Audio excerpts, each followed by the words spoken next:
Tonight on NEWSBEAT, Hurricane Francine makes a mess of LSU. We'll show you the storm's impact on campus and in the Baton Rouge area.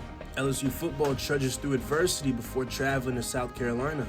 And for some students, this was their first hurricane. They tell us how they rode out the storm. All this and more NEWSBEAT starts now.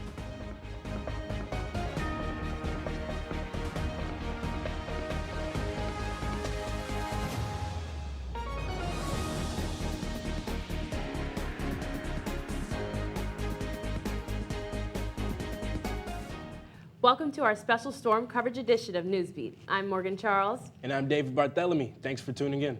It was a bumpy night for LSU students in dorms and apartments near campus as Francine made landfall as a Category 2 hurricane in Terrebonne Parish. The storm brought gusty winds and rainfall to Baton Rouge, but the storm's heavier punch was to the east of the city. Here's a look at LSU's campus this morning. As you can see, those winds snapped some tree branches and blew debris everywhere. It's messy for sure, but the university reports no major damage.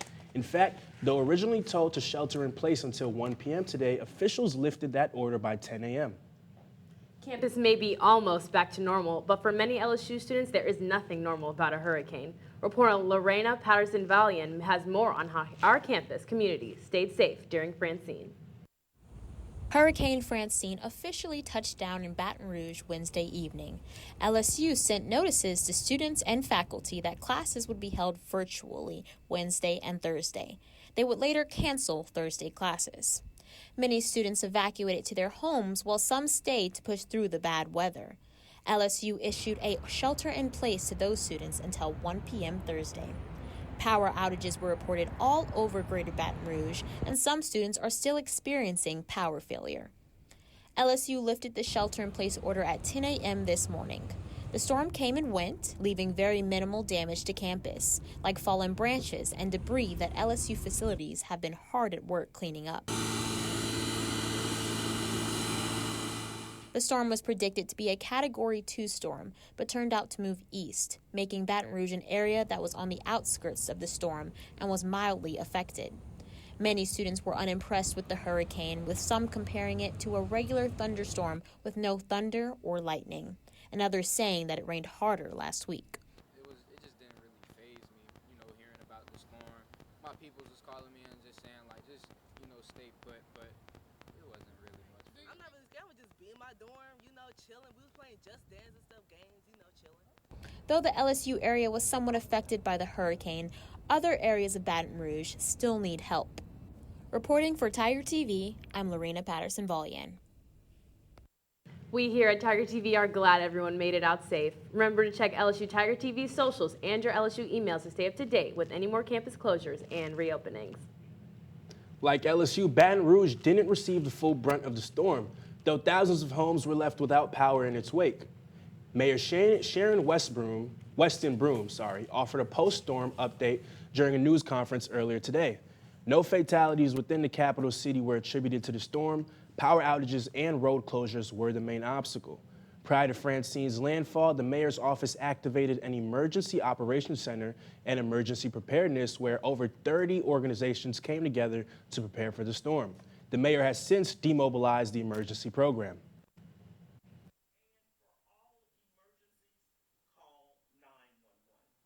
East Baton Rouge Parish was largely spared the greatest impacts of this storm, and for this we are extremely grateful.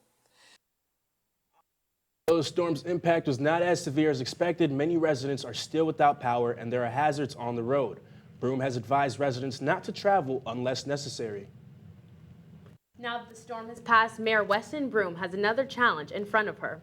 Recent polling in Baton Rouge shows a tight race for mayor president. The polling done by JMC Analytics shows the Democratic incumbent in the lead with 29% of the vote. Democratic State Representative Ted James is tied for second place with Republican frontrunner and Estruma High School football coach Sid Edwards at 23%. Republican Steve Myers is a distant fourth with just 3%. The four candidates are set to debate each other at a mayoral forum on October 10th. Hosted by the Baton Rouge Area Chamber, the forum was originally scheduled for last night but was postponed due to Hurricane Francine.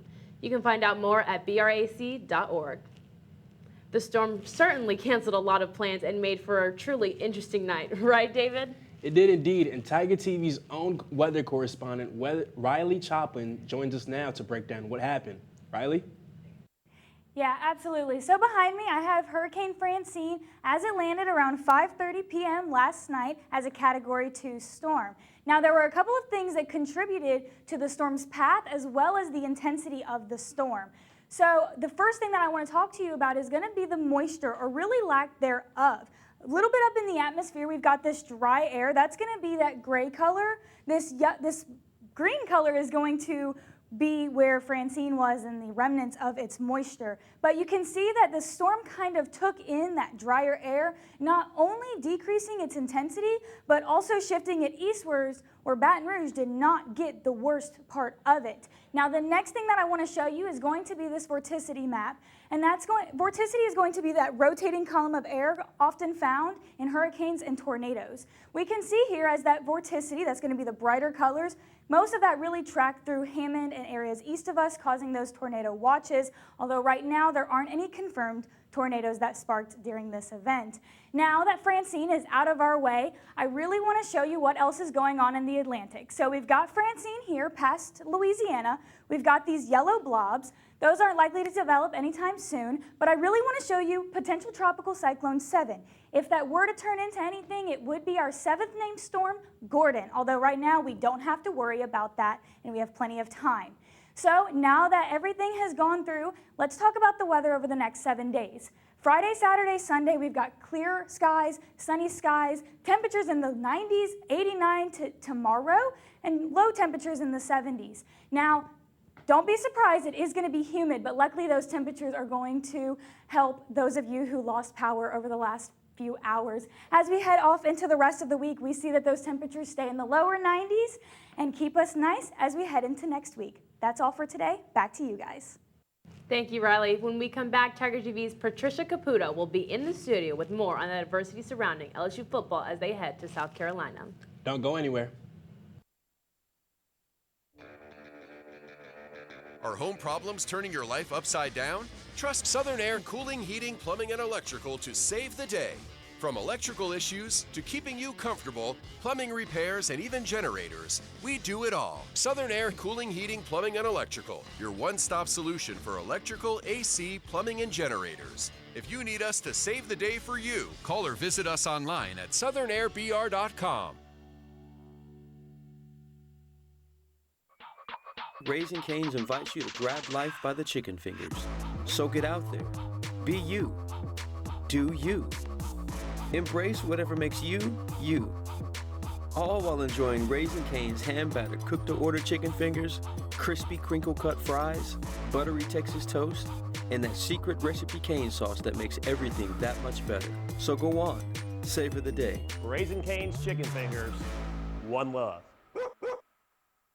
You feel bad? Yes. Oh, no, I don't feel bad. This is the art. The Purple Room podcast is back. And now we're live from walk-ons every Friday before home football games. Run by passionate students, the Purple Room delivers all the latest LSU sports and culture. Join us for great food, cold drinks, and for a chance to win free loaded cheese fries.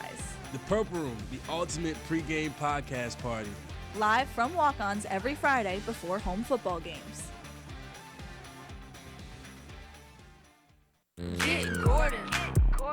And get it done. Yeah, everybody know Gordon in a 225. And he done link with Big Four. He got buku ties, Ferrari sliding, flying in a new coupe ride. And every time I ride by, I see a brand new sign. I'm with Gordon. I know that he gon' get it done. Whether it's a big truck crash or a hit and run. Recovery funds, he fighting to get a ton. Mike Epps, man, we all about the Benjamin. Handling injuries, man, are you kidding me? Gordon McKernan, that's champion energy. Yeah, family man with a family plan. Get Gordon, he gon' fix it like a handyman. Get Gordon.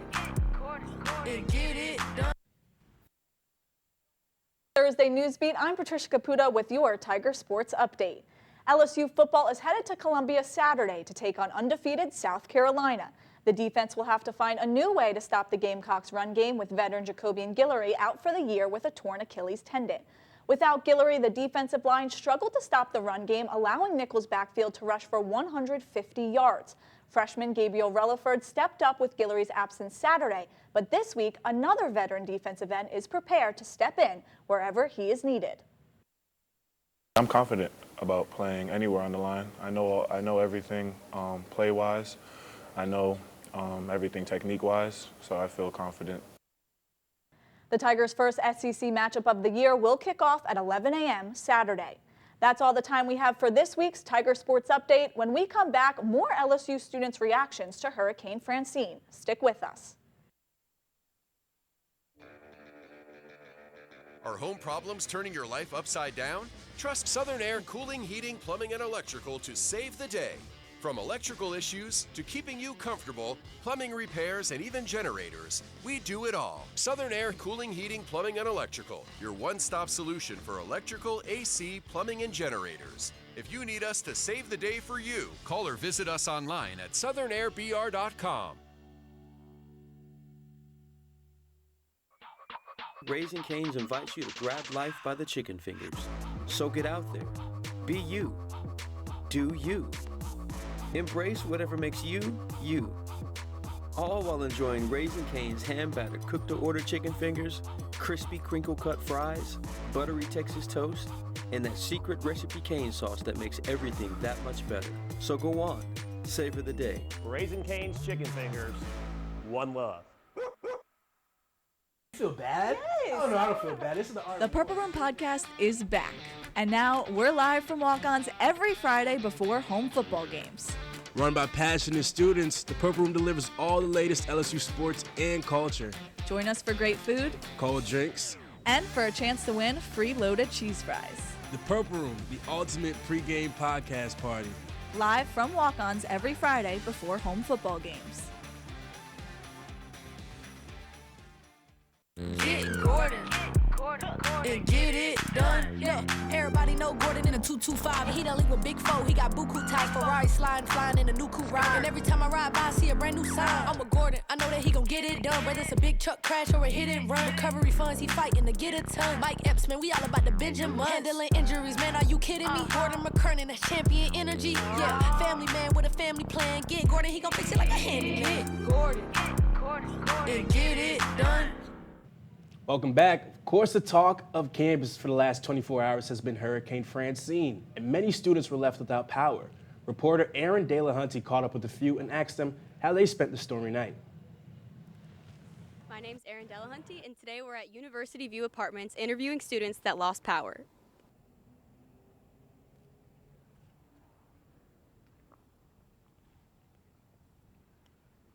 Good morning, America. I've just woken up after this horrible hurricane, and quite frankly, I got barely any sleep. It was tough. I was in the middle of an NCAA game, and I mean, obviously I got the loss because the power went out, so it was kind of tough. I mean, the power went out for maybe 15 hours. Wasn't too bad. We played Monopoly, drank a little bit. That's about it. I'm just sad because all of my milk and all of my yogurt is gone. The AC was out. All our food in the fridge is just cooked. And yes, there were some strange things happening here. Our buddy that lives in the same apartment complex, someone knocked on his door wearing a hood, asked him to come outside, and obviously he didn't, but it's a little sketchy. Maybe the guy was a looter or something. I don't know what to do at this point. I'm a bit startled, but I think we can make it through. And that's it for today. Hopefully there won't be another hurricane this season, and there won't be any more power outages. For Tiger TV, I'm Aaron Delahunty.